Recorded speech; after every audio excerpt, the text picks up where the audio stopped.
All right, well, happy Sunday, everybody. I broadcasted an entire Ask a Painter live show. My new technology setup did not work even after a test show. That's what I get for trying out technology, but we will get the bugs out and we will get this back going.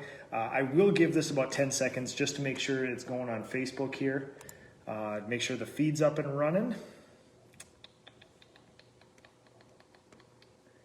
All right, there we go. All right, we are set.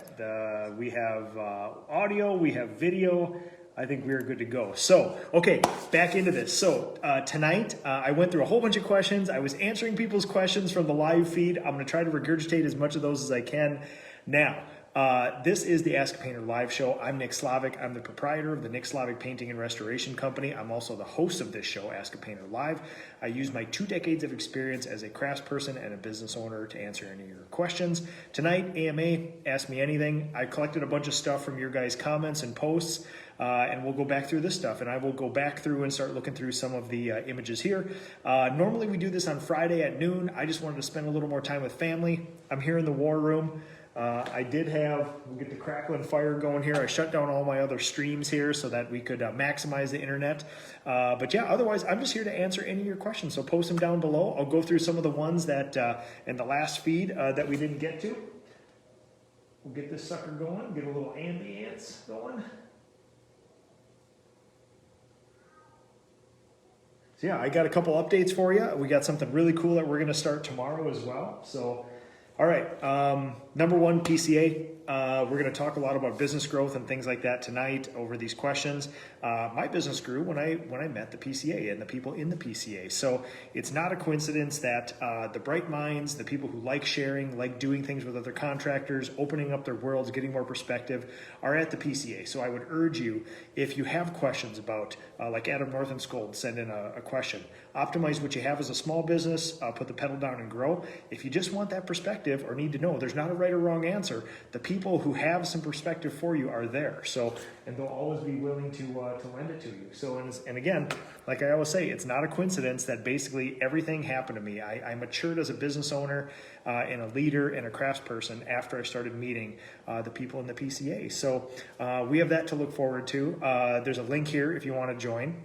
Other than that, something really cool that we're going to be doing tomorrow is a day in the life. So this is something that I've been on my to-do list for probably 1 to 2 years now, where basically, what is it like to do a day in the life of a paint business owner or a craftsperson? And I would love to see this from other people. I'm doing it tomorrow. From the second I wake up and make my first cup of coffee to when I go to bed, I will be sort of live streaming my entire day, giving updates.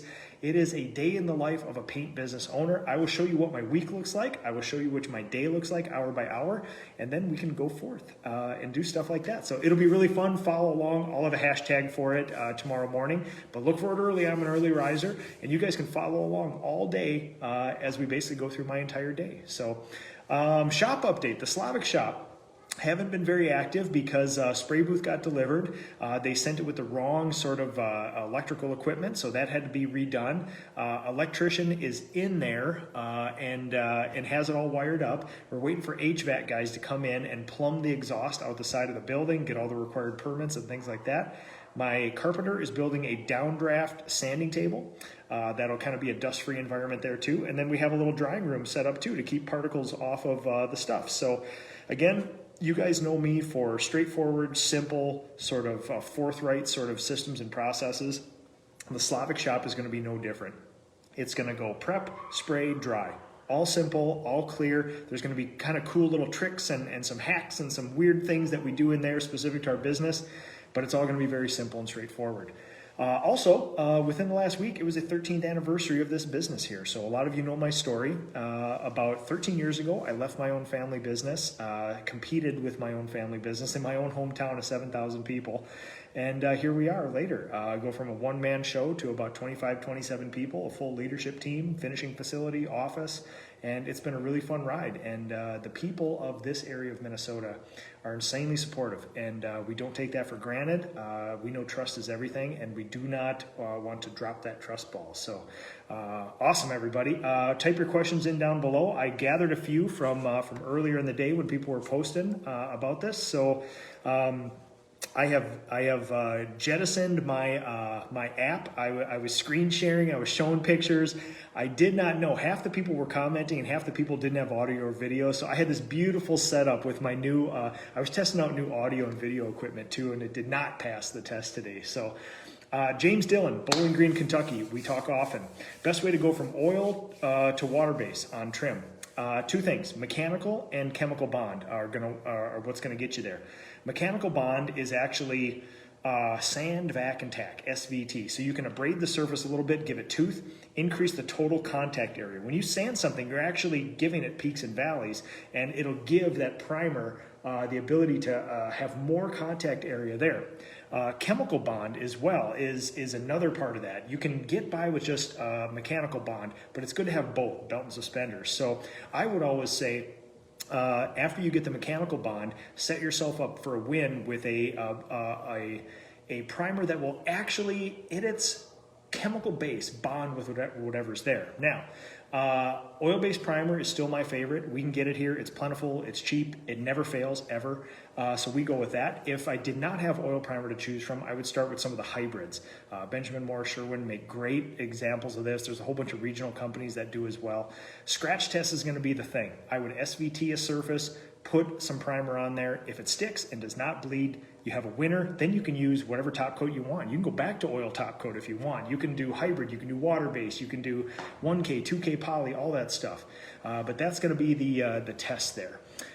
Interestingly enough, in my master's class about finishing trim and cabinets, one of the interesting things that I never really hear anybody talk about is the primer molecule size in regards to mechanical adhesion.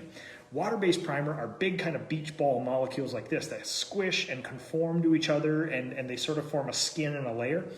Oil primer molecules are actually about 10 to 20 times smaller than a water-based primer molecule. So if you think about that total effective contact area of your surface of wood, and if you're trying to fit a whole bunch of tiny little molecules in those little peaks and valleys, you're going to fit a lot more. They're going to make more contact. If you try to fit a beach ball in there, you're only going to get a little bit of contact like that. So even the molecule size of some of these primers lend themselves to better or worse adhesion. So let me see if I can. Ooh, we got questions coming through. Let me go through here, make sure I get everybody's questions. I'm just gonna wet the whistle here.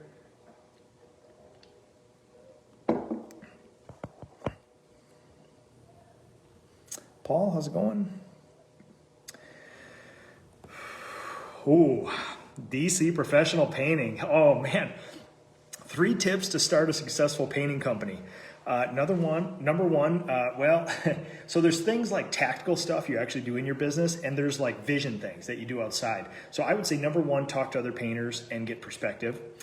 Job costs. Job cost is number one. Track your paint, track your labor, and that's the foundation for everything that comes after it. Goal tracking, budgets, holding people accountable for production rates. And then I would say number 3 is accountability. Setting processes up where your painters and yourself know if you won or lost intuitively is a big thing. I grew up in the trades where everybody screamed at me, do it faster, do it better. And I kept doing it faster and better to the point where I thought I was kind of breaking myself. I couldn't really do much better or much faster. There's always room for improvement. But as far as I could tell, I was doing a really good job. And nobody ever gave me feedback like, okay, you're doing this. On a scale of 1 to 100, you're doing a 90 out of 100. We need you to get at a 96. Everybody just kind of screamed at me to keep going faster. I would urge you not to do the same. Having a simple metric like saying, hey, painter, you're coming into my company, you're asking for $24 an hour. Hey, get this. One of the standards is my company is you need to produce $55 of revenue an hour and you have no callbacks on your work. So that's where job costing comes in. You track how much materials, you track how many hours they used, you sold the job for a price, you take materials out of it and you divide it by their hours. You now have a production rate for that painter, and you can both look at it and say, yes, you did 55, or no, you did not do 55. And if that person says, I want to raise, you can say, well, let's go back to the production numbers. We can track it here. And the point is not to disclude them or include them in it. You have to think about it as like a GSR, goal setting and review meeting. Somebody comes to you and says, I want to raise. You say, well, listen, we have the standards in the company. Did you meet them? If they fell short on a few, say, listen, I'm not trying to not give you a raise. Let's work together over the next 3 months. Let's have a goal. I'll mentor you. You tell me what you need to succeed. Let's do this together because I want you to succeed. So we need to not take an adversarial stance to the apprentices and craftspeople, because Lord knows somebody took one with me years ago and I persevered through it, but a lot of other people don't have thick skin like that, and they need coaching. They'll be able to develop much quicker than I did with the right coach. So that's what I would say. Sorry, long-winded answer. Mike, how's it going? Mike McKinney. Chris, thanks so much.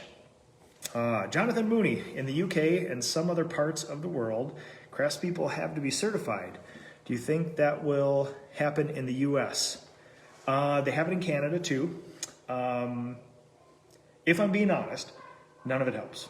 In economics, a very famous example is hair salons.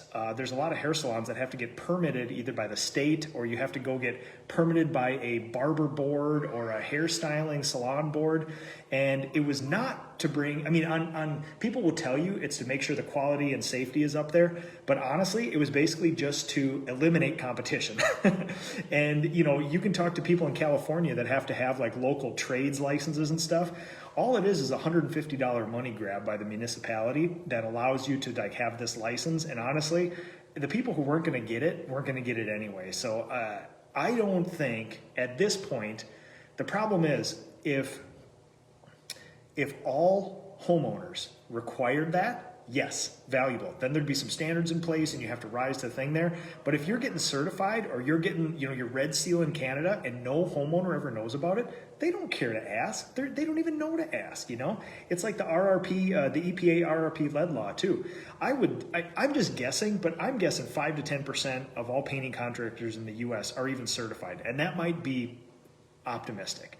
I don't know. I mean, I run in a circle where it's a self-selecting bunch of contractors where we're all self-conscious, we're trying to do well. There's a higher amount of us statistically that have RRP, but honestly, if a homeowner was to get 10 bids, if one person came back RRP certified, I would be surprised. So again, you can get the certification, you can put it on your estimates, you can do all this and that, but if the clients don't know it's worth anything or don't know they have to abide by it, it's worth a zero. So I would say the thinking is kind of there. Rubber to the road, no change.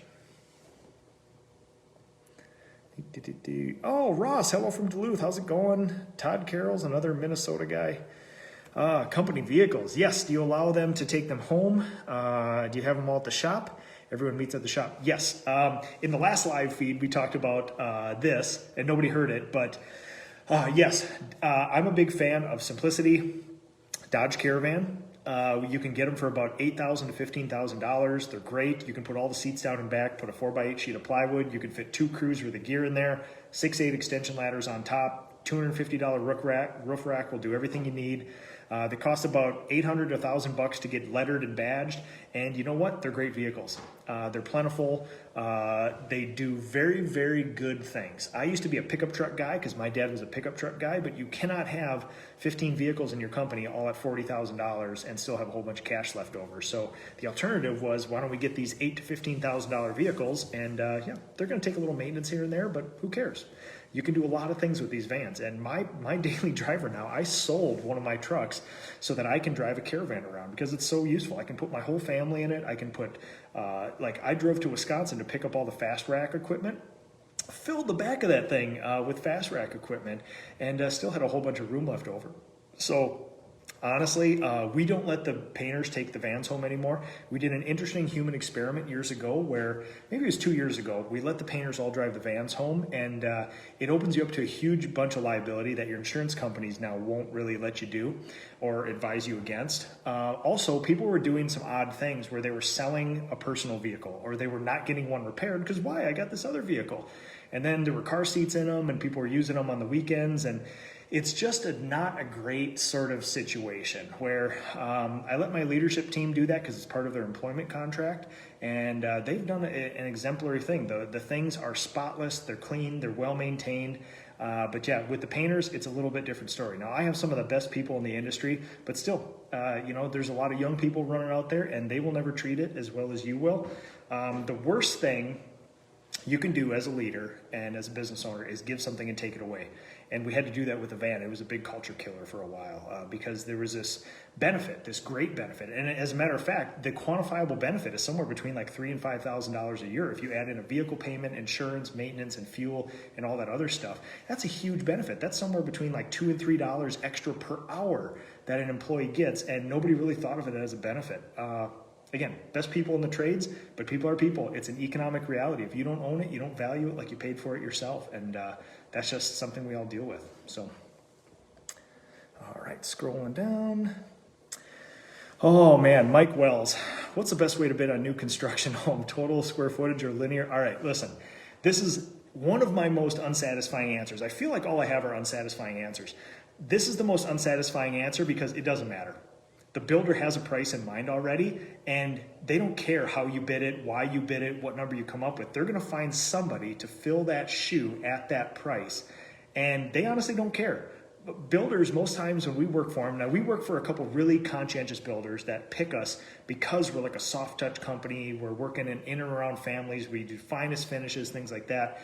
But most people are like, they don't even care what kind of paint you use, whether you do 2 coats on the walls or 3, whether you prime or not, whether you clean up drywall dust. So honestly, I'll tell you this, Mike.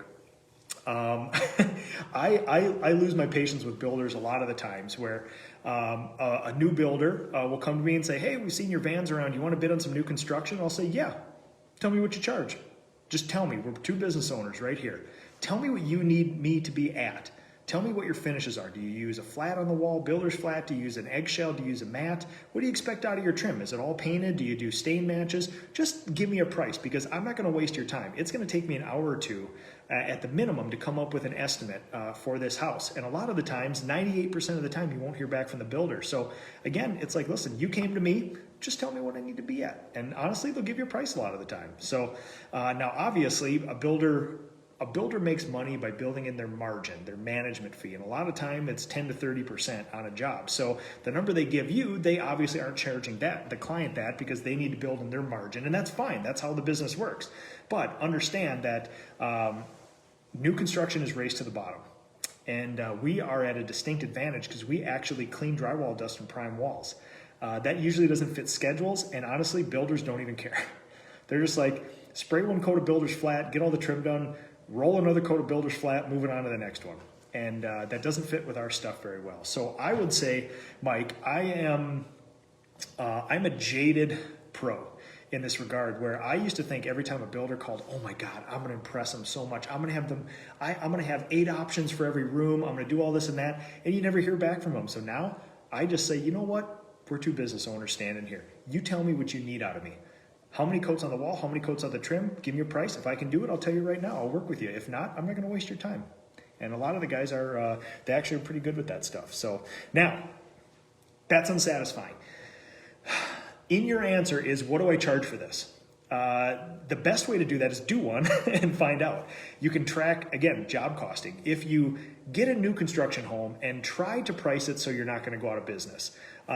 This is all over the place, but 5% of the cost of a new home is usually the cost to paint it.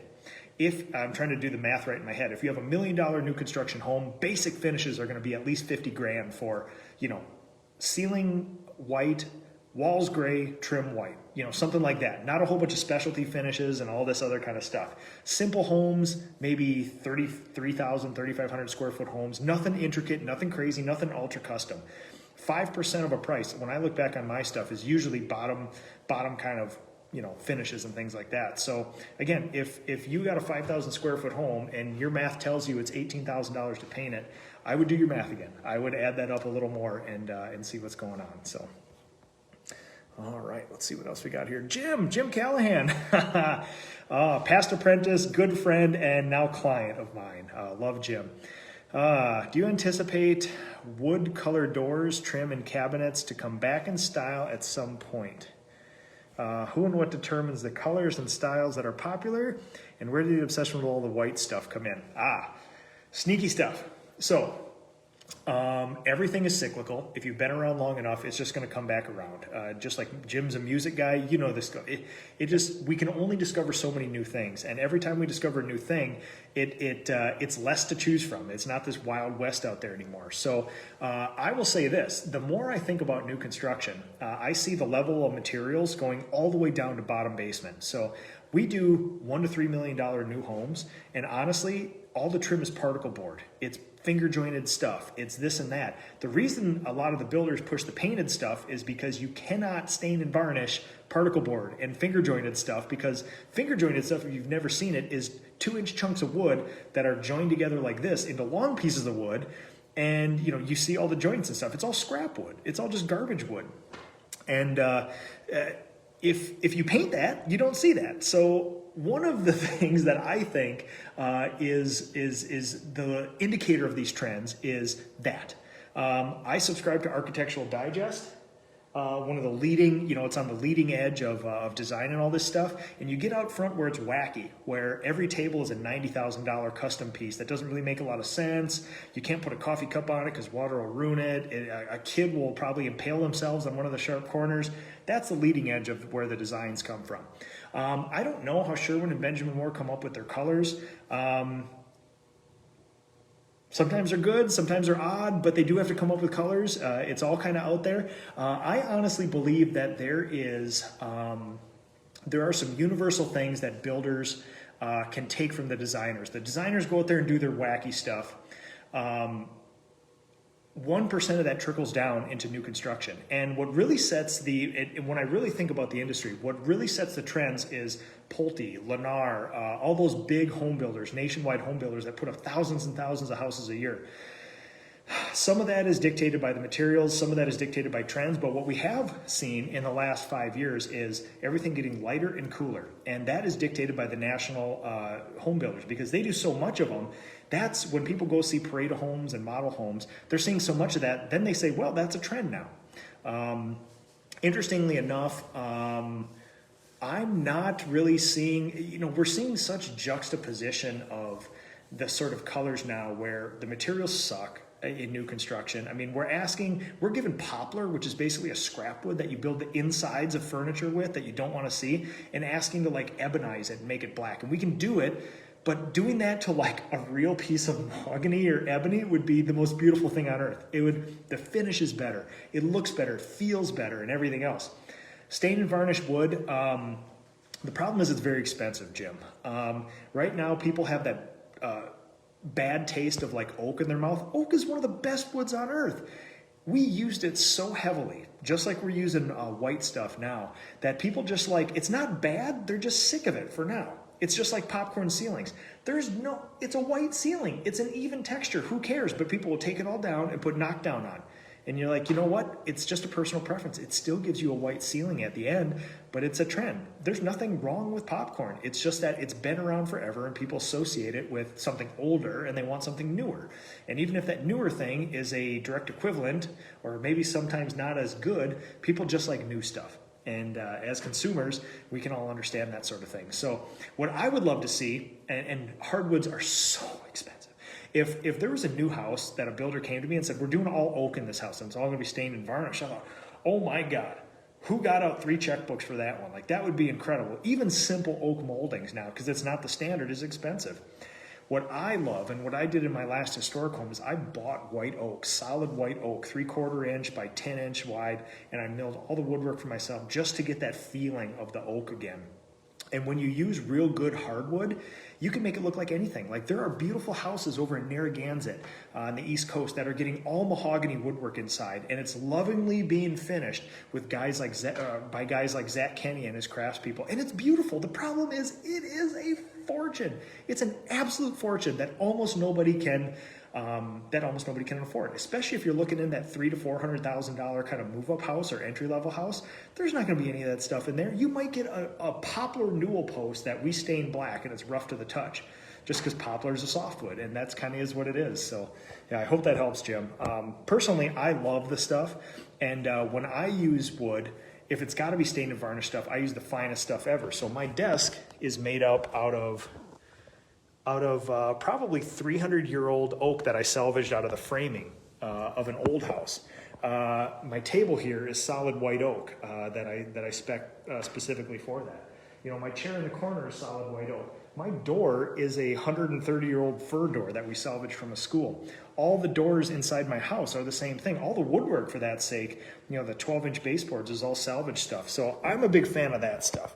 If you're going to spend the money, don't just go out and get some new growth oak. I would say go out there and get some reclaimed stuff and use it in a good way. Don't just make a pallet wall or something out of it. Like that door I salvage out of a school building. I refinish it with varnish. It's good for another couple hundred years right here. And people can see it. It's being used for what it is. It's not a coffee table now. It's not a design or an accent in a piece of a room. I go through that door 15 times a day. I get to touch that 120, 140-year-old knob every day. That's the kind of wood that I like to use because it's got a story to it. And oddly enough, that door costs way less than if I had to buy a fir door with that glass with the chicken wire in it and stuff like that, a solid fir door, that's probably a $3,500 door. That door was the equivalent to probably about $80 salvaged. So again, you know, depends what you want. Oh, let's see, Scotty Frames. So do you start them at $24 and then track on? No. Apprenticeship, I start all my apprentices normally between, you know, 15 and 18 bucks. And then we tier it off into years. We usually go year 2, maybe 18 to 22, year 3, 22 to 24, 24 to 28, and then onward like that. So, but honestly, another unsatisfying answer, the labor market's going to dictate. There's about 2% unemployment here in the county that I'm in, so you got to pay a little higher wages right now. And you know, especially with the government giving a bunch of people unemployment that would normally have jobs, or have jobs and giving them unemployment and stimulus, the labor market's even harder. And this has been probably the toughest year of recruiting that I've ever had because of all those sort of externalities. So honestly, it's going to be dictated by who you can find, but decent human beings will never do you wrong. So. Let's see, Don Mendez, hello from Ohio. All right, David Valenzuela. What do I do when I'm constantly getting outbid by guys who are bidding 20 to 40% below mine? I'm in Arizona. See, that's a tough one. Okay, I'm getting the same thing done to me, but remember, we're only limited by our own ability to execute our business plans right now. There is more work than can get done going around right now. So half of this is head trash. Half of this is you need to just, as a leader, get over it. There will always be those people there. If you think about them and drive yourselves down to them, you're gonna ruin your business. Statistically, most painting businesses go out of business every 1 to 3 years, which means they're pricing themselves 40% too low to run a real business. So if you go down to meet them, you will price yourself out of business too. The fate of most businesses is like this. They hook up with a new construction builder who doesn't pay them or takes too long and they don't have enough cash to get through, or they go through their first year of business and they find out about taxes and they get a tax bill and they're like, well, I don't have any money to pay that, and the business goes away. So that's basically, you know, so again, head trash. Yes, there's always going to be people less than you. There's always going to be a black market. There's always going to be people doing work for cash. But what you have to do is set yourself far enough apart where you give the client an option. So I'll say, yeah, you know what? I'm not one of those guys who also says they're most expensive, because I'm not. I have a really good value for our clients. We're probably in the upper third, but we're not twice as much as everybody else. But what we do is say, listen, legitimately, you're going to find people who are going to paint a bedroom walls for 100 to 200 bucks. The client buys the paint, they have to move all the furniture. Sometimes the client even has to patch the walls. What we will say is, listen, if you give us 400, here's what we do. We're going to help you with color. We're going to move all your furniture. We're going to vacuum, sweep, dust. We're going to move all your furniture back. We'll even hang your pictures if you want. At the end of this, you get 4 people that you can talk to. You can get the painter in your house. You can get me. You can get an estimator. You can get a production manager. We're all in contact with you constantly. We're using ultra premium paint. We're patching walls. We're doing 2 coats instead of 1 like the other guy. So it's not that what the other guy is doing is bad or what you're just doing is good. Just give them 2 options. You have a Ford Fusion and you have a Maybach. Those are two options. They will both get you the same way, but it's just a consumer choice at that. So I would say, instead of going one way, lesser with your value and your price, I would say, just add in some things that don't take very much time out of yours, but are the biggest concerns to the clients. When I think about my clients' concerns, they never have a hard time deciding whether to paint or not. It's what color. So if you can be there, and at least, we personally help our clients with color, but if you just have a couple designers, you can say, listen, a lot of my clients give me a color and we can do that. If you want a quick couple suggestions for free, I can always give you that to you on email. Or we got designers. We can set up a formal appointment with one of the fancy people with scarves. They can come over for an hour and you guys can do this. Just having those options for people is so comforting, because color is the biggest choice with interior painting and exterior painting for that much too. So Parker, there we go, Parker. He had such a good question. Thanks for reposting it again. What's a realistic goal for a company growth within the painting industry? Where do you see your company in 1 to 5 years later down the road? So, realistically, there's a couple plateaus. I'm trying to get this down into some easily consumable kind of thing, but I'm having a hard time finding data for like 1 to 14 people painting companies.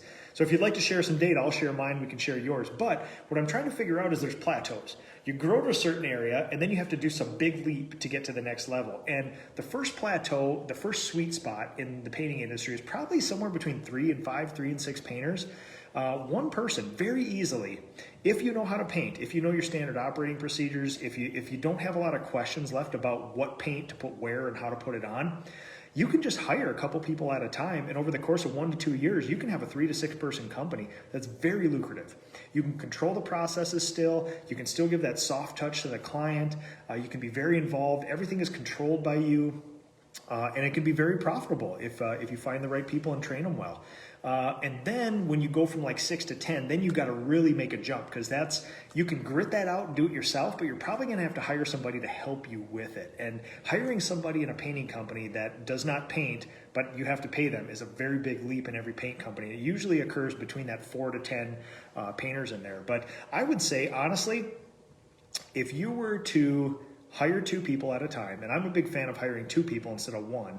It's just as easy to train 2 people, and the attrition rate is very high in the trade. So if you hire 1 person and think you're going to train them for 2 years and then have that person set and train the next person for another 2 years, you will be without people very often. So what I would say is, every 3 to 4 months, hire 2 people, train them, and over the course of a year, hopefully half the people will stay. Most of it doesn't have anything to do with you. It has to do with MPC, mass personal chaos, which some people just have in their life, and it's hard to suss out. So if you find enough decent human beings, though, the attrition rate won't be that bad if you keep hiring and training 2 at a time. And I would say if you were to start this up and you're already kind of good at painting and you understand the process, hiring 2 people at a time, 3 to 4 times a year, is a great way to grow your business for the first bunch of years.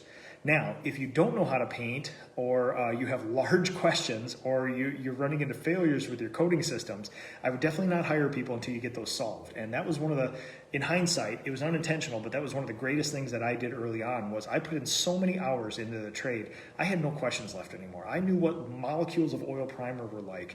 And then, I could go forth and hire people and not worry about the codings in the system. So my business. So interestingly enough, we passed a cool threshold this year, which is right now we have enough things in place where I could probably not be here for 6 months to a year, and this business would still be here.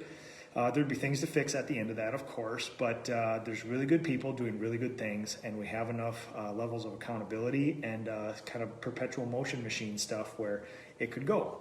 That's huge for any business, not just a painting business. So I would say right now we're at a really interesting, we're at one of those next plateaus where we're between maybe 20 and 25 people, give or take.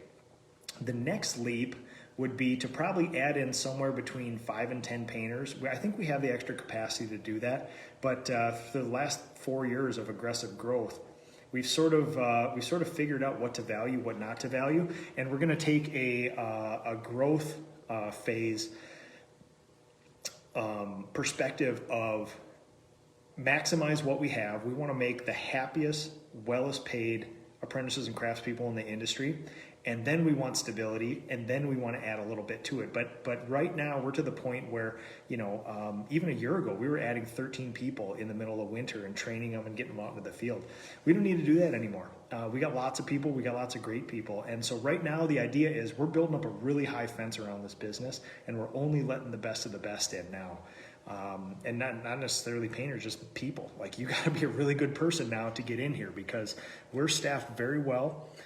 We have a lot of people, and we still have a lot of training and stuff to do with the current people we have, and we're not going to forsake the people we have. So I would say in 1 to 5 years, it'd be really interesting to experiment with a different way of growth, which is we don't have to aggressively grow now. Now we can do this very intelligent sort of metered growth and only bring in people that we think are cool and like to hang out with. So that's basically what we're going to do. And we basically, over the next year, 2021 is probably going to be the year of ultimate professionalization, which is we've been kind of a ragtag bunch of people just gritting it out, putting a hand in, team, yay, let's do this. And now it's like, okay, let's settle in. We got health insurance, we got retirement, we got company vehicles, we got a finishing facility, we got office, we got leadership team. Like, now let's see what we can do. Let's see how good we can be for our clients and our employees. So that's where it's going, Parker. I can't wait. So how do you keep track? Oh, Don Mendes, how do you keep track of employees' hours? So there is no lack of apps or things or spreadsheets to keep track of people's hours. I have printed off calendars and wrote down people's hours, and I've called that payroll in myself all the time. That's great. It's free. I can control it. It's good. There are tons of free apps. My company uses TimeStation. It's an app, and I think it's free up to 10 people, honestly. And it's probably not the best, but I started with it 5, 6, 7 years ago, and it's not failed, and we just still use it.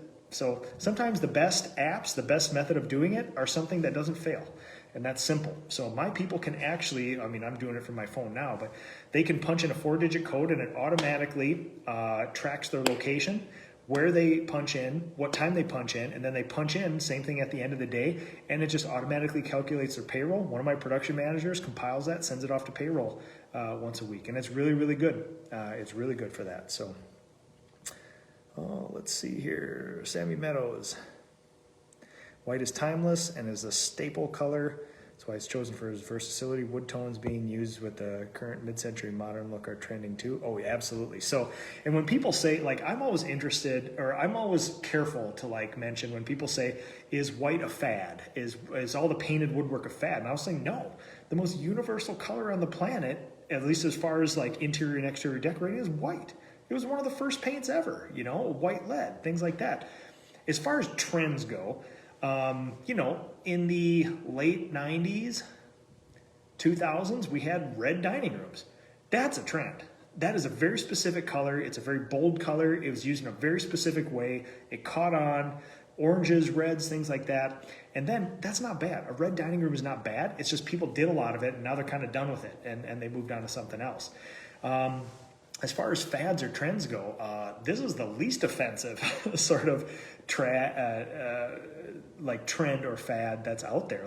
Very universal colors. Even the inception of black into job sites too. Black is still a pretty universal color, give or take. So I'm not mad at it at all.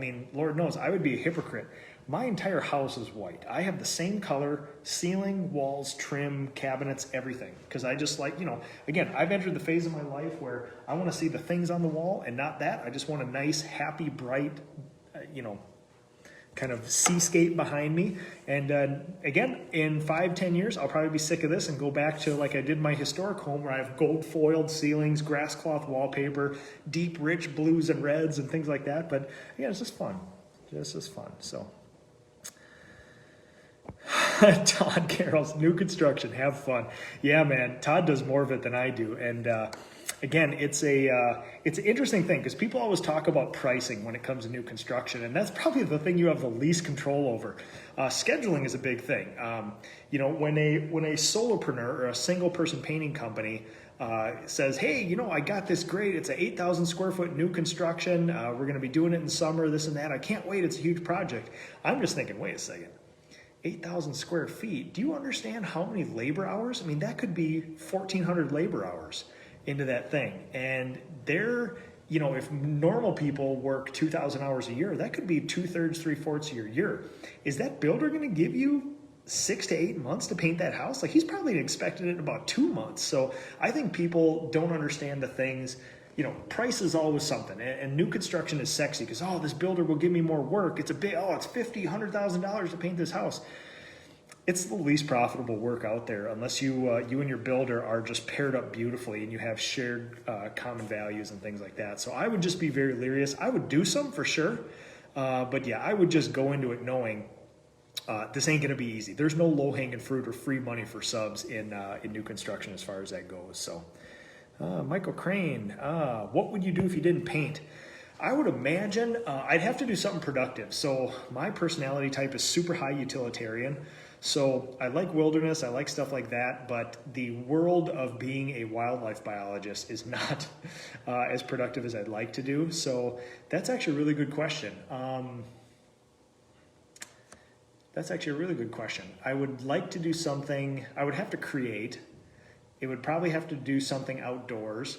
I honestly would probably, if I didn't paint, I would get into some sort of architecture, historic, with an emphasis on historic buildings, historic commercial building, something in the super productive space of, renovating beautiful old buildings or coming up with new buildings and things like that. And that to me would be still productive if nothing else on paper. But I love buildings and housing so much. Like, when I honestly think about it, I love building science. I love heating and cooling systems, and I love concrete. I love wood. I love how all these things play together because I have so much experience with old houses. You see the simple things that people did 200 years ago that were they're so simple they couldn't fail. And those are the sort of engineering things that really interest me, just like those truisms in life. And so I would say it would have to be something productive. But what's funny?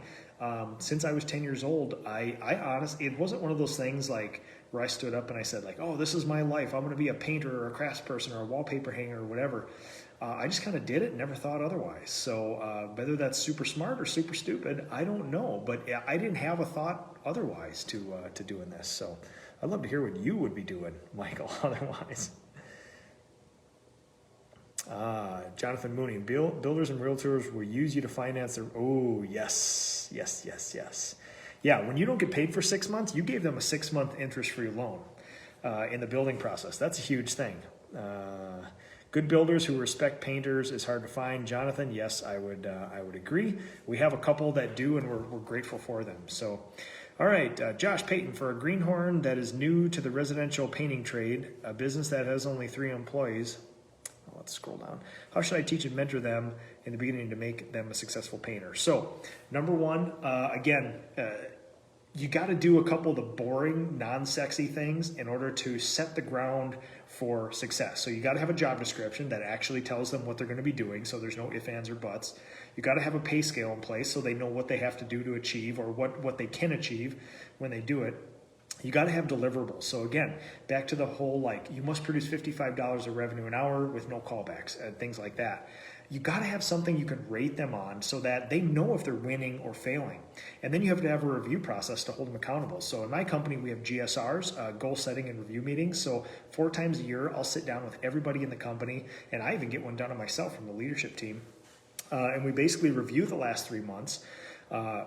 We would have given them a goal 3 months ago. We check up on that goal, we rate them on the core values, and we assign them a numerical value and things like this. But that's the best way to mentor them. Now, there's actual painting side. Nothing beats repetition and experience, but what you can do too is have SOPs, standard operating procedures. So the simplest one and the most commoditized in my business is just painting the walls in a bedroom. I have it broken down by the 10 or 15 minutes. What should happen to paint the walls in a bedroom in 4 hours? That's sort of a standard in the company. So you got to have some things. Like in our apprenticeship, we have 4 sort of gateways in their first year. And again, we break it down by the quarters. So it's kind of like number 1 is to prep anything by yourself. So if we drop you in a kitchen at the end of 3 months, you should be able to at least prep it. We're not going to ask you to operate a sprayer, but prep this, no problem. 6 months, we do the 4-hour bedroom. 9 months, we say you have to be able to operate a sprayer. Now again, you may not know how to spray the outside of a historic church, but you should be able to operate a sprayer, put it into action, clean it, things like that. And at the 1 year mark, You either have to be able to do all our work autonomously and get it under budget, or you have to have the ability to teach somebody else how to do it. And that's kind of based on people's personalities, whether they're loners or they're people. So that is what I would say, Josh. What I do is people love to talk about systems and processes, but a system or a process is nothing more than write this down on a piece of paper. This is how you paint a bedroom. Put that in a drawer and see how good that does for you, if there's nobody holding people accountable to it or teaching it. So what you have to do is say, okay, this is how we do a 4-hour bedroom, but then you got to get in the field and teach them how to do it and show them how to do it, and then correct them every time they don't do it and offer that mentorship. The more time you put one-on-one with people at the start, the quicker you're going to get through that learning phase and they're going to be autonomous. And that's really hard for business owners to do, but it's a mindset. It's sort of like this head trash thing of just get over it. They're going to take a lot of time. It's going to be a little bit frustrating for us who know what they're doing, but honestly, this is R&D budget, research and development. Get in there, more person-to-person time, hold them accountable, coach them, train them, and when they win, you win. And remind them of that often. All right, let's see what we got. Todd Hill, it's a bottom dollar with contractors. I don't care how long you've worked for them. Yeah. Just be leery of new construction. I mean, there's always somebody willing to be the sucker, you know. I don't know if I ever talked about this before, but we had somebody who does general contracting work pulled me aside once, and I said, what is it? It just seems like general contractors are just like, they're a different kind of human. They're just like lizardy, and they're like, yes, they're aggressive. They're looking out for themselves. They have to be protective of what they do, because if it goes sideways, it's really bad for them. But it just feels like you're never going to like have a reputable relationship with a builder. And this person said to me, you know, funny you would say that, because when I think about a construction project and we're only going to make 10 to 20% on it, if I can find a young, naive contractor to basically give away his work with the if he does a good job, he'll get the next one, they can make up to 3 to 5 points on a project like that. So I actually had somebody tell me that. They said, all we need is 1 or 2 of those young, naive people looking to get in good with the builder. And you know what? We're just going to ride them like an old horse. And then, you know what? Maybe they'll want to do it again, maybe not, but not our problem. They agreed to a price, we're going to squeeze them. So that was eye-opening, if you can understand that. So Mike, no problem. Thank you so much.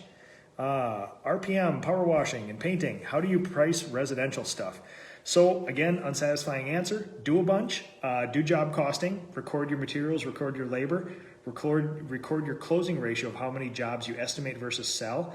And if you're producing $55 of revenue an hour and you're closing half your jobs, pretty good benchmark for doing well. I feel we could do a little bit better, but honestly, the best way, the most accurate way is to do a bunch, record your findings, and then adjust your price accordingly. Because some jobs you'll be like, oh my God, I made $21 an hour on this job. We need to up our price on that. Or maybe you did something not great on that job. You had a wrong coating or something like that. Or so you have to kind of look at what jobs are successful, can I sell that for another price, and adjust your price from there. It's very, very, very unsatisfying answer, because it does take time, but that is the best way to do it. I mean, honestly, if you just say, yeah, it's $4.50 a square foot for exterior painting, that is the most useless number you would ever hear.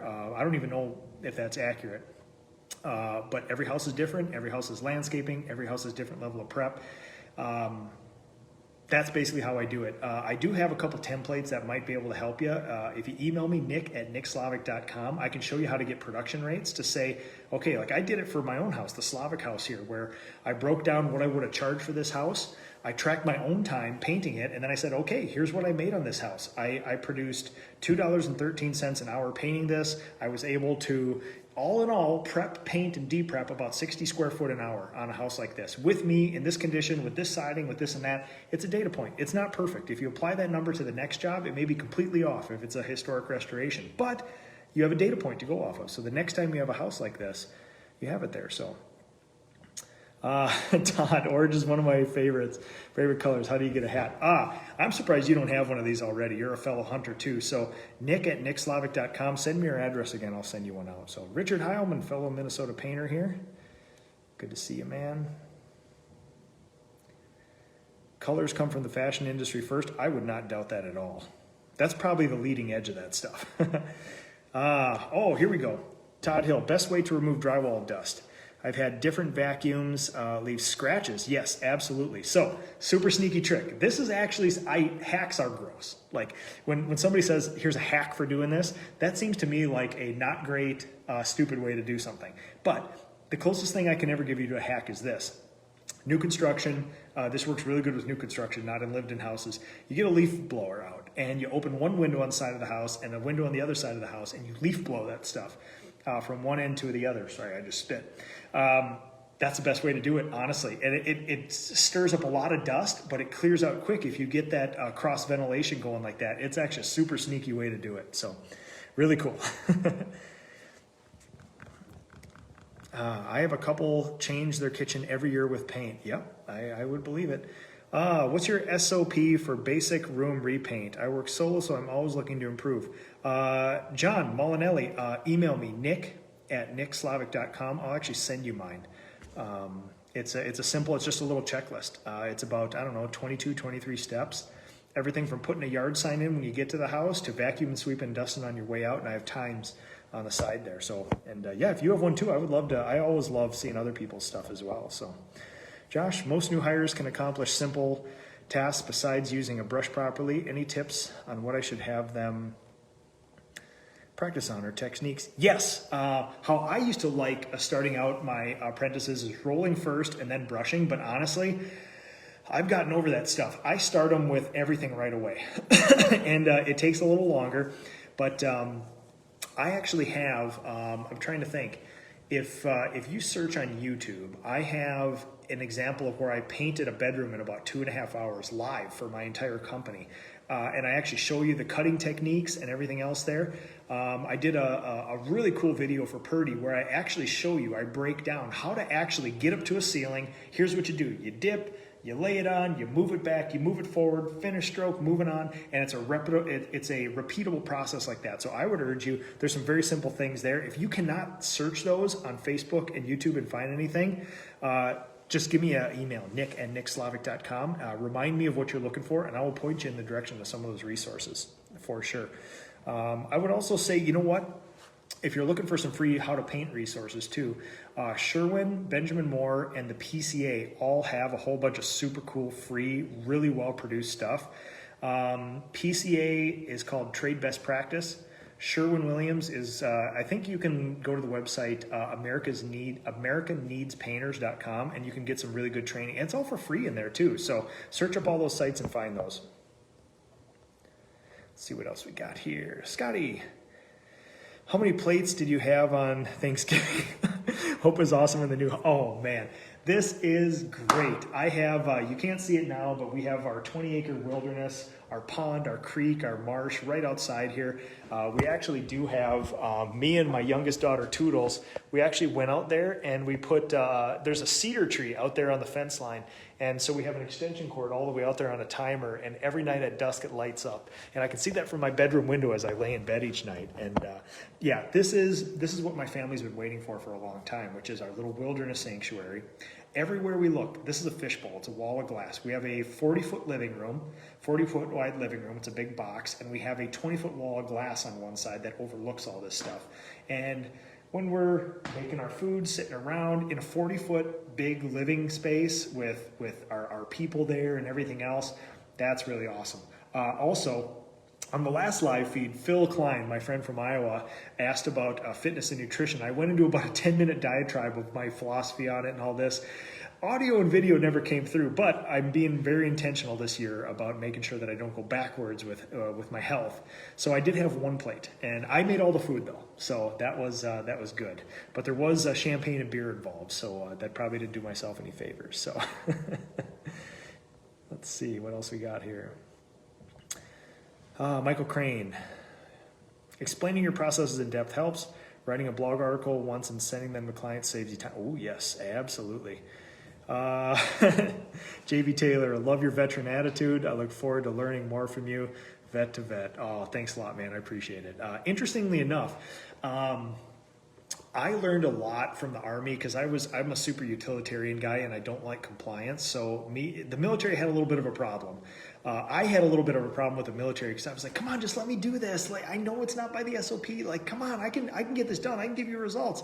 That's not how the Army works. And I was stupid to do that. I should have complied better. I probably would have been more successful in the Army, but I was kind of labeled a Bolshevik, somebody who goes against the grain a little bit. But I learned a lot what not to do about leading people in the Army. So some of the greatest leaders I've ever had were people who were up earlier, could do more push-ups than you, were smarter than you, always acted first. When somebody says, hey, we need somebody, and they were already 10 steps ahead of you going for it. And they were always happy. They were always positive. They never lost their cool. That's the thing that I took away the most. I also took away a lot of stuff where there were some people who couldn't do any of the standards but would scream at you. They were very sort of ignorant leaders like that. And I just told myself that left an impression on me deeply about what not to do. Now, interestingly enough, I was a parachutist in the military, and the biggest lesson I got from the military was when you do a military, you got your gun, you got your rucksack, you got all your gas masks, you got the stuff, you're going to jump out of a plane. You prepare all day. And sometimes you're up at 4 and you're going through 10,000 safety checks. You're sitting around, hurry up and wait.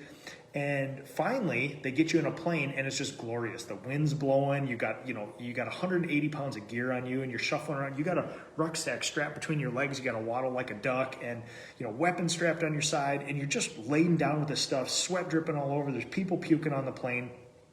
And then finally, at some point, you stand up, you hook onto your static line, you jump out of the plane. It takes almost no time at the end. It's like a 5-second sort of, unsatisfying letdown. Well, very satisfying, but unsatisfying letdown over the course of a day of grueling stuff. Like people think you're in this pink jumpsuit, you get in there, you jump, you free fall, you hit the thing, and then you walk it off at the end. This is not how the military does it. My biggest lesson from that was prepare. Do in-depth preparation, make your spreadsheets, double check, triple check everything. At some point though, you cannot prepare anymore and you just need to cross your fingers, roll the dice and just start doing stuff. And to me, that was like, you know what? I'm standing on this plane, I'm walking towards the back of the door, I got my static line clipped in here, got my hand over my reserve so it doesn't deploy early, and you're just walking towards the door saying, nothing I can do now. Now I've done everything I can. I'm around professionals. I'm doing the best I can. I cannot prepare more. It's just time to jump. And that's basically the biggest thing I've taken away from all this, which is, listen, make your spreadsheets. Just start hiring people. Double check, triple check everything. You're never going to have enough data till you do it. And sometimes you just have to let go and just do stuff and things will fall where they may. If you've done your preparation right, it's going to work out. And that's something that I remind myself every day, just do it. What's the worst that could happen? You paint somebody's house the wrong color? You have an employee that doesn't work out? It's not jumping out of a plane. It's not war. It's not any of that stuff. Moving on. The stakes are not that high and they will never be that high. So just go. Just do it. Worst thing has happened, you got to apologize to a client. And that's not the end of the world. Fernando. Boa noite. Fernando, my friend from Brazil. I am so sad that my Brazil trip kind of got sidelined this year. I was going to come down there and see you guys. And with global pandemic, a little crazy. Cesar Ramirez, good to see you, man. Jonathan, thank you so much. I think we'll probably look for 1 or 2 more questions here. Then I should probably hop back in and help the kids with bedtime here. Do you use a program when you sit down and do your estimate? So yes, I use Google. Most people, when they ask that, they say, do you do something that spits you out a number so you don't have to think about it? No. I've collected data from the last 13 years of my business and 28 years of the industry where we have sales data, we have production data and everything else, and you zero in on a price. I use Google, I make my own spreadsheets, and then we print them out that way. They're infinitely manipulatable. The one thing I do now, I do have an estimator, and I tried to quantify some of our drywall things and our trim things. So we actually have this super sneaky way of, it's a dual spreadsheet sort of thing where my estimate has this beautiful, showcase estimate. There's another tab at the bottom that's a worksheet where you go into a room and you type in, all the prices are already in it. You just say, here's how many doors, here's how many windows, here's crown molding, here's how many doors and drawers on cabinets, and that spits you out a number. But that number was based on decades of experience of selling this work, doing it, and then refining it. So yes, sort of both in a way. Oh, Todd Hill. Yeah, talking about new construction. Absolutely. Construction management company, specifically in, oh yeah, yep, Jonathan, I hear you. Jonathan, I was doing a job for a guy actually bragging about the landscaper was taking a hit on the shrubs. Yeah, it is cutthroat. We love private client work on repaints. It's a beautiful thing.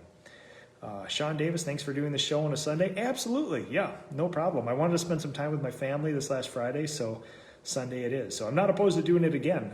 Viewers pretty good. We're getting a lot of interaction, so. All right. Oh, Eduardo, how do you deal with estimating a job that you've never done before on a big scale? This is the thing that I see plastered all over Facebook. Hey guys, somebody asked me to do a commercial job. What do we do? All right. The simplest thing you can do is the finger in the air test, which is, think about this. How much money do you want to make a year? $60,000, $80,000? There's 261 working days a year.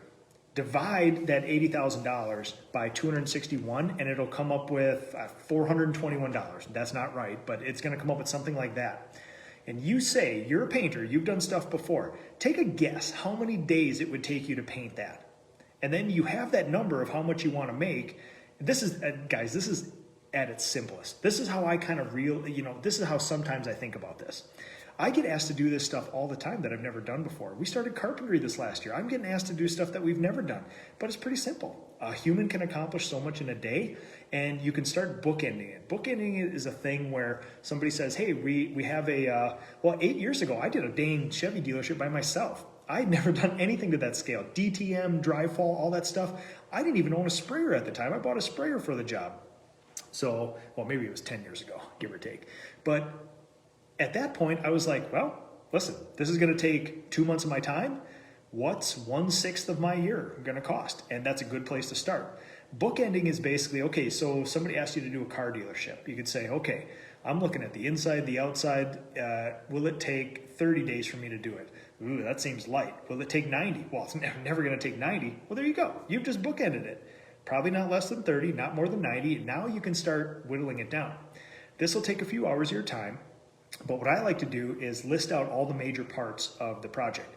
There's some rock face masonry block on the outside. There's some drywall ceilings in there. There's 35 metal door frames. There's 10 commercial metal things. There's, bedroom equivalents. A bedroom, I know what I charge for a residential bedroom repaint. And that's, 15 by 15 by 8 foot high.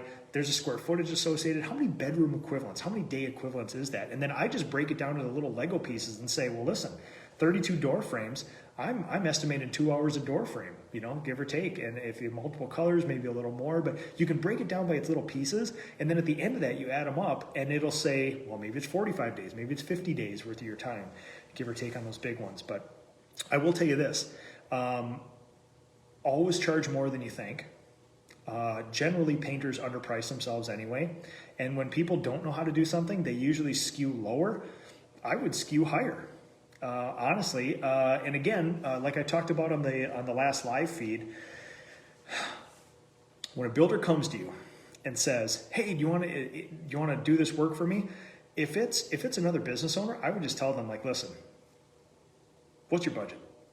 What do you need me to be at to get this job? And sometimes they'll just come out and say, listen, man, we budgeted about $32K for the outside of this building. And then you can sit there and say, well, okay, I can take my laser pointer or my wheel and I can say, man, there's about 21,000 square feet of, rock face block to do here. And that only covers 50 square feet a gallon. And you can do the math and say, well, at least I know my paint's going to be this. So based on that price, if half of that price is going to end up being used up in paint, you could say, ooh, I might not be able to make it. But if 10% of that price is paint, you could say, well, maybe we're there, 10 to 15%. So again, unsatisfying, but I will say this. Start using some simple sort of first principle reasoning, which is how much do you want to make in a year? There's 261 working days in a year. How many days is this going to take you? That'll get you pretty close. If you want to make $80,000 in a year and you think that job is going to take you an entire year, guess what the price of that one is? It's going to be a little more than that because you want to buy materials. But you can start building a price off some common sense sort of things like that. So, Ryan, thanks so much, man. I appreciate it. I love the new Slavic house here. So, Josh, thanks for reassuring my process. I make sure to compliment the work the apprentice does. I'm all about that constructive criticism. I'll check out your YouTube videos. Thanks a lot, man.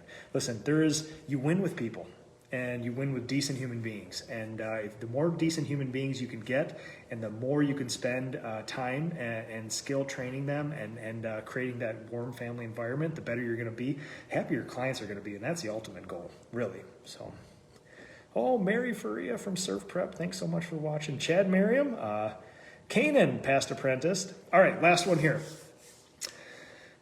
Armando Simpson, if a job went bad and a customer was left unhappy after you did all you could to make it right, how do you overcome that situation? Thanks for all the knowledge. Okay, you guys know me for data, and I'm gonna wet the whistle here quick. You guys know me for data and feelings. The feeling, I've built a company around trying to not have that happen. That's a very bad thing. If you look at my personality assessment, my highest developed skill, there wasn't enough chart on there to rate it, is customer satisfaction. And I don't think of it as a skill. I think of it as a burden sometimes, because I care so deeply about the client being happy that I've actually martyred myself many times in the past. Now, the data. 1.1% of all of my clients are people we call PVC, people be crazy. 1.1% of all the people we work for, and this could be up to 5%, we're getting numbers on this, but we did the last calculation, and 1.1% of all people we work for will never be happy under any situation. You could give them world-class work, you could give it for free, and they would still call you back and say, there's just a couple things I'd like you to look at here. And there's that one day where you did like kick a little cut grass onto the sidewalk, and there aren't many though. What we do, these are like bad comments on YouTube and social media where people will give you 100 compliments and one person says something sideways to you, and all you do is fixate on that one bad comment. You're just disregarding all the good stuff you do. So Armando, I know you do good work. We put so much weight on those bad clients. And again, there's on every time where we've had a PVC client, we can always do better. I mean, this isn't one of those things where we were perfect, we performed just perfectly, and then, something happened. No, listen. Some people just have personality defects, and it was never going to work out. It still doesn't feel good, and I don't look at these people and say, well, they're trash people, whatever, moving on. I still think, deep down inside me, I'm a realist, or I'm a hopeful realist, where I do think we can find a way to make them happy, but my God, I've not found a perfect solution to that stuff. The best thing you can do is be honest with people, and the times where we have not performed well, we just say, listen, there's no excuse for that. Like when we have, an office building where a couple of my people forgot a couple of very specific things to do on there, we'll just write that client an email and say, listen, there's no excuse for that stuff. Like we were supposed to do this. We knew we were supposed to do it. It was an oversight. I take full blame as a business owner. We are going to make it right. No excuse. Please accept my apologies. And honestly, that's the most effective thing you can do. Now, if you did what you were supposed to legitimately, you can just say, I've been in the situation before too, where you're like, oh man, wait a second. I gave you this work for free. We performed really well. We did 20% more than was in the estimate because we kind of felt like we could make you happy, and they still kind of were unhappy with it. Then you say, you know what? I'm sorry. If you're not happy with this, I'll take full blame for it, but find another contractor in the future. This just isn't going to work. And it's unsatisfying, but we're all going to have them. I mean, we have way too many variables in this business. Now, this is a hard trade because our customers are a variable, our employees are variables, the paint is a variable, the house is a variable, the weather, and we have all these variables to deal with. You sometimes would think that Amazon selling, this mouse would have an easier time. It's a standardized product. People know what they're getting, they're a mouse. But honestly, if you looked up the reviews for this mouse, you're probably going to get 1% that are like, this is trash, this is horrible, I take this offense personally, I'm so angry, I've lost sleep over this, I'm crying right now, my kids are sad, I lost my house. And 99% of them will be like, yeah, it's a mouse, it performed as planned. 1.1% PVC as far as I can tell. And it doesn't make it better, but sometimes just knowing data plus feelings, the feelings is like, oh my God, I'm gonna lose my business, this is horrible, they're gonna tell everybody. You know what? For the true PBCers, people be craziers, everybody around them knows it too.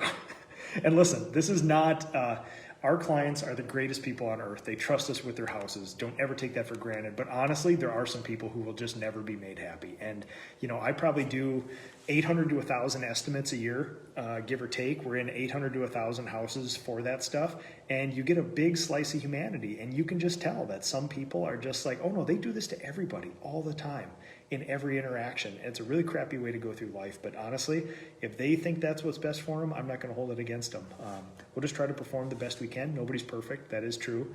We'll just go forward. So, all right, everybody, link for the PCA there. If you want data plus feelings, just like that, I got that stuff from the PCA and from a bunch of my stuff collected over the years. So sometimes getting perspective from another person saying, yeah, you know what, 10% of your employees are going to be sick every day. Always. It's just how it is. That's a standard. I was like, oh, that's interesting to know. Now I'm not going to burn my company down when 10% of my employees are sick all the time. So good perspective. If you're interested in that, if you're interested in standards, I mean, for PBC clients, the PCA has free standards that says what an actual flaw in the wall. They'll tell you how far to stand away, under what light and what magnification, to see if something is actually a flaw. So when you have a PBC client, now this doesn't work in retrospect, you got to have them agree to the standards beforehand, but it's always good to have something to agree on to say, yeah, under, you know, in 39 inches away under normal viewing light from a standing position, if something is flawed, we will fix it. If not, if you have to get an inch away with a magnifying glass and an LED bar light, that would not be considered a flaw, and there is a standard. So again, I would look at some of those resources there. Eduardo, thank you so much for the kind stuff. Mike, thanks a lot, man.